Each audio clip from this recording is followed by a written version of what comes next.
Denzel Washington is in the Epstein files. I'm going to start by giving a disclaimer. I'm not saying Denzel Washington ever did anything wrong. I'm just showing you files that have been released. I'm going to start with this. Awards publicist Peggy Seagal rebuffed by Netflix, FX over Jeffrey Epstein connection.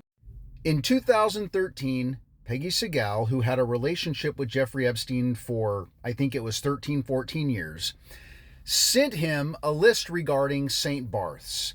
And number 3 on that list says the following. The island is hot with every rich JEW that is not in Aspen. Although the boats are starting to clear out, I have seen just about everyone.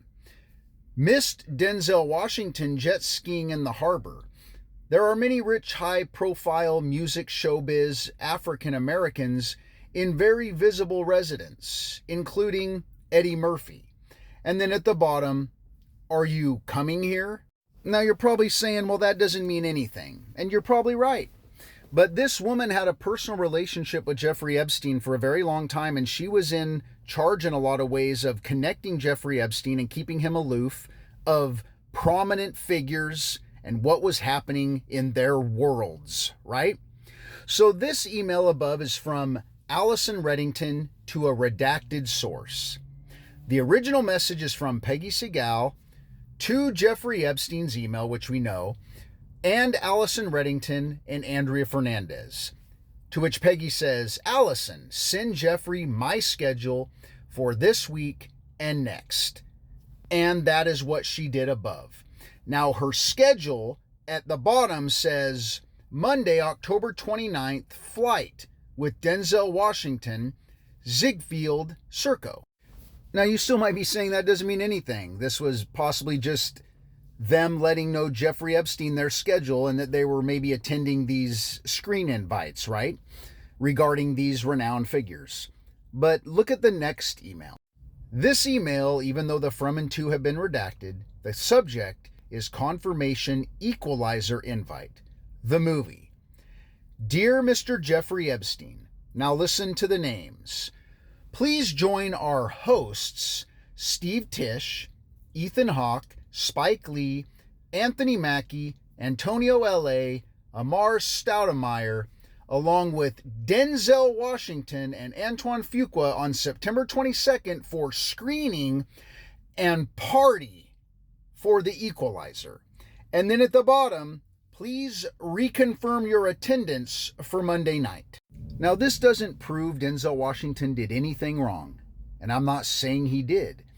But the interesting thing is, this was an invite to Jeffrey Epstein to join these individuals for a screening and a party regarding the release of the Equalizer, that Denzel Washington is the main actor in that movie.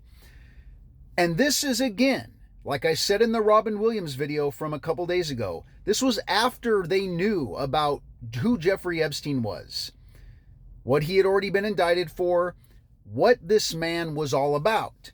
He was well known, and it was well known what he had done and been accused of, okay?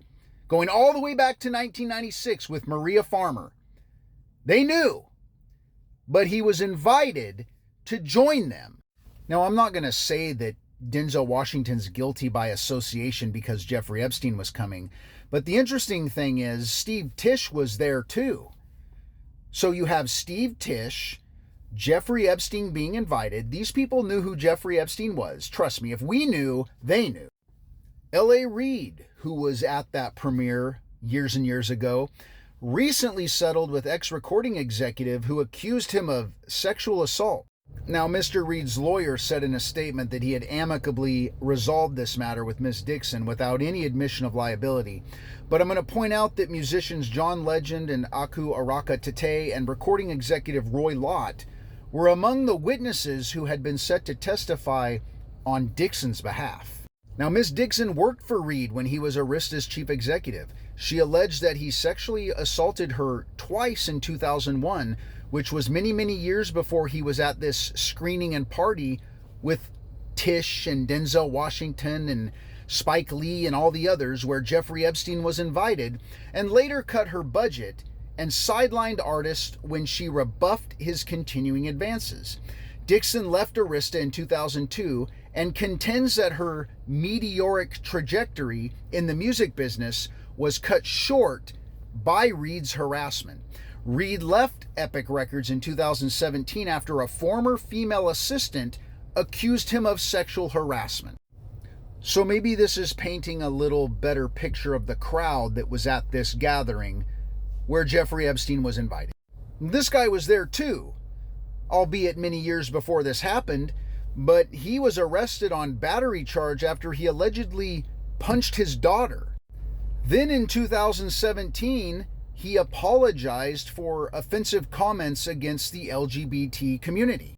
Now, his apology is above, but previously he had told the Israeli website Wall of Sport that he would shower across the street if he found out he had a gay teammate.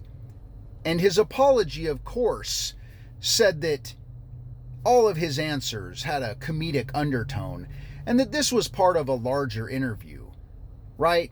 Taken out of context. They were joking around. We hear that a lot, don't we? Now, I'm sure that those in Hollywood and those who are prominent figures in the arts and entertainment industry, they keep a lot of diverse company. I understand that.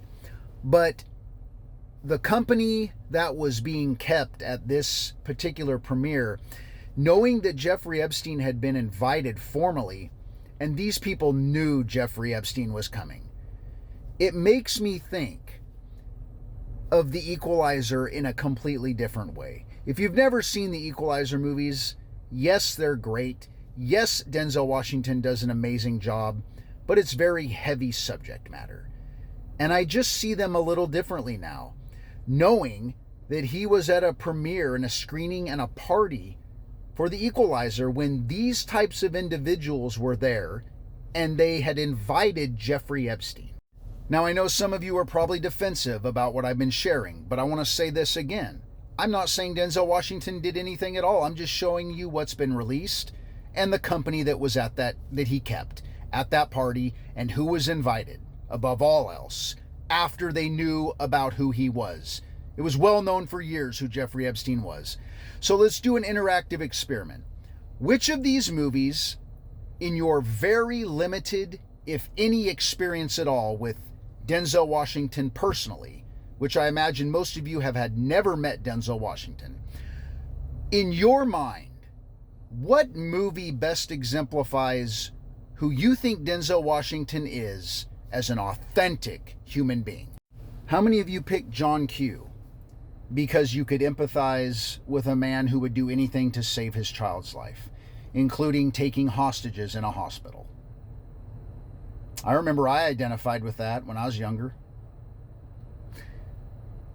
The funny thing is, I bet no one picked Training Day or American Gangster because the portrayal of a crooked cop and the portrayal of a gangster, that's just acting. That's just a mask, right?